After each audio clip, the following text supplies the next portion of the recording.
Hmm. Oh, bless you. Oh, bless you. You okay?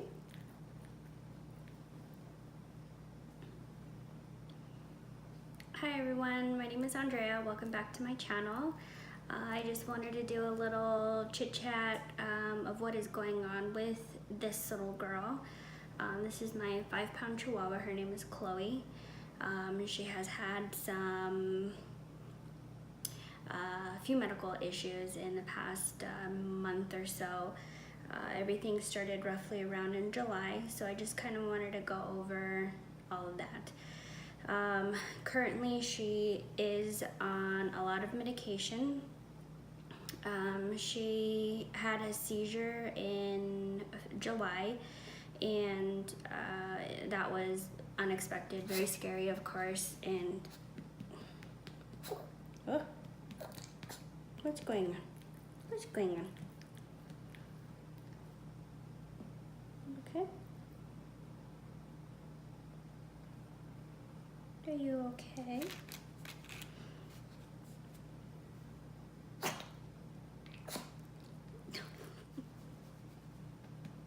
Are you choking on something? What's going on? What's going on? So she had her first seizure in July, which of course was very unexpected. I was sleeping, and my boyfriend had just gotten home from the grocery store, and he stated that when he went upstairs, she laid in her bed under his desk, and he noticed that she started kicking him. So he, at that time, looked down to see what was going on, thought maybe something was on her, and then came to realize nothing was on her. She was just, something was wrong. So he quickly got her out of her bed and put her on the ground, called me over. We were kind of freaking out. We didn't know what was going on. She started foaming at the mouth. She was very stiff, twitching, and almost running in place. So we quickly picked her up when she was done with the seizure. It was about 3 to 5 minutes, and we rushed her to the emergency room. They kept her overnight, put her on medication and stuff like that. So we brought her home. She was very lethargic, wobbly, and didn't know what happened. She didn't know where she was also. So with that, we kind of just kept a close eye on her. We babied her like she was a brand new puppy, and we kept her in a cage during the day that we were at work with a surveillance camera on her, so we can watch to see what she was doing. If she went into another seizure while we were at work, at least we would know if we needed to leave work or anything like that. Going forward, we then had to schedule a regular doctor's appointment to have her checked to see if everything was okay. So it was roughly about 10 to 12 days after her seizure. And when we went, everything was fine. They wanted to wait and test her phenobarbital levels, which is the medication that she is on. It's an anti-seizure medicine. So they wanted to check that. I think he said around January timeframe. So with that, we really didn't do much. We just kind of checked that she was okay. They did notice that she did have an abscess on her tooth, so we decided to schedule an appointment for a teeth cleaning and to retract that tooth. Now, when the nurse looked at it, she did say that when she pushed on it, pus did come out. So that made me a little worried, but we were going to be scheduling a teeth cleaning soon. So a few weeks later, I noticed that Chloe started to become very distant, almost depressed, didn't want to be touched, held, or anything like that. She would scream or yelp when we would touch her, and it was concerning. So I took her back to the doctors. They gave me pain medicine and antibiotics for the tooth extraction, and they had me started on that Monday, and her tooth extraction was that following Wednesday. Took her in, everything was fine. They ended up pulling 5 teeth and cleaned her mouth, everything was good.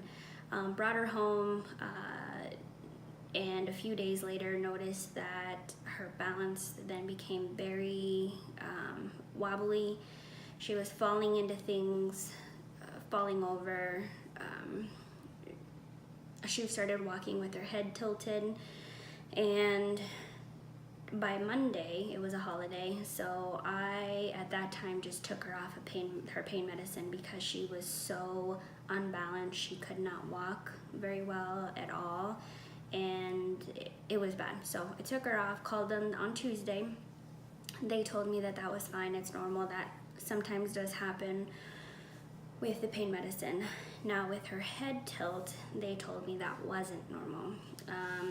So they directed me to go to the emergency room. Well, her first emergency room doctor's visit was almost $2,000, so couldn't unfortunately afford taking her to the emergency room. So I started researching and looking for another doctor that could take payment plans for animals, and was able to locate one and took her in. They checked her and they told me that we actually needed to go see a neurologist. So something was going on with her brain.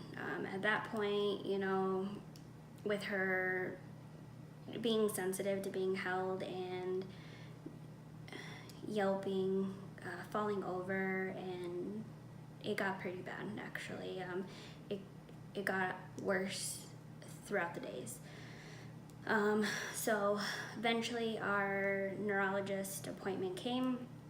I took her in, and actually probably a few days prior to taking her in, I did notice that she started whimpering when she would be laying down, whether it was her bed next to me or anything like that. She would start to whimper and cry.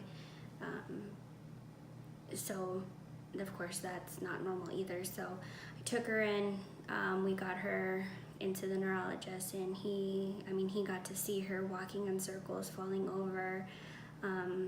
He got to hear her cry when he was kind of doing things with her hands and her feet and stuff. He noticed that he could hear the crying and the yelping and stuff like that. So by that time he definitely wanted to do an MRI and a spinal tap at that point, because he had some ideas of what it could be, but he of course needed to confirm it by doing those 2 things. So with that, we ended up keeping her at the emergency room. Well, it wasn't an emergency room, it was a hospital.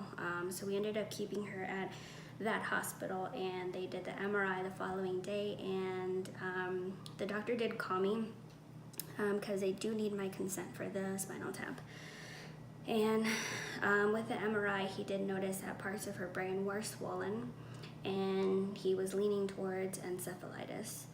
So he wanted to do the spinal tap to see how the encephalitis became, I guess. Basically what they would test out is to see if the encephalitis was autoimmune, which would be her own body attacking her brain, or if it was bacterial, something that she could have either gotten environmentally or something like that. So with that, I gave him my okay, and he did the spinal tap, and they kept her again overnight for two nights in a row, basically. So we then picked her up the following day. Well, my boyfriend picked her up the following day, and we came home with an additional 4 medications. So now we have a total of 5 medications that she is on, because as of right now, we still don't know if it's autoimmune or if it is bacterial. Apparently when they did the first spinal tap, I think they said it was almost like inconclusive. It kind of came back showing both, so they have to redo it. They have to do another test to look further into it, I guess is what they said. Now, hopefully, we were hoping that we would have gotten those results at the end of this past week, but we have not. So I will actually be giving them a call on Monday to see if they have a result, so we can kind of figure out what medication she doesn't need anymore and which ones we need to keep her on. Now, we are of course hoping that it is bacterial.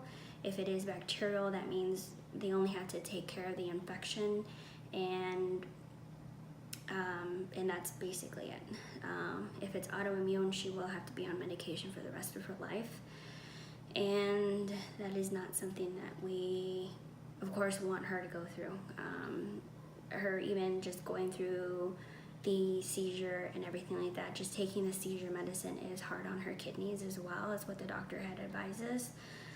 But other than that, I mean, I'll insert some videos of Chloe so you can kind of see how she was. She's very calm now. She does let me touch her and stuff like that. You can kind of see where her little paws got shaved right here, and then towards the back here you can see where they did the spinal tap and they had to shave the back of her neck. So other than that, I mainly just wanted to post this video to do kind of just give it a little bit of awareness, because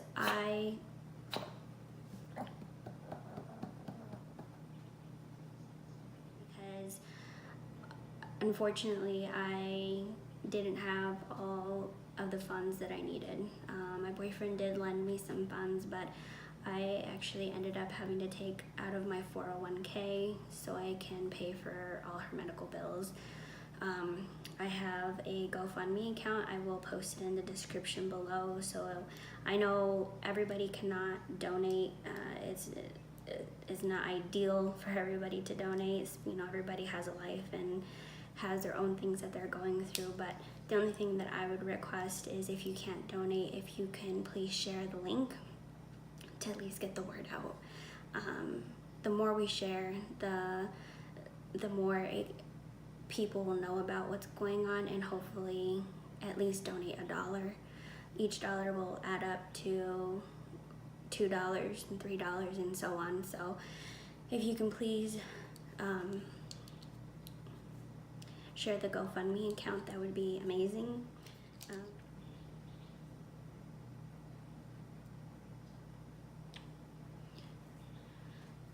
Any exposure that we get is amazing. I definitely need all the help that I can get. I am taking a look into pet insurance as well now that this is happening. Of course, this was very unexpected, so you would never think that this would happen to your pet or even a child or anything like that. So I have been looking into that, but I just wanted to do a video and just let you guys know what's going on.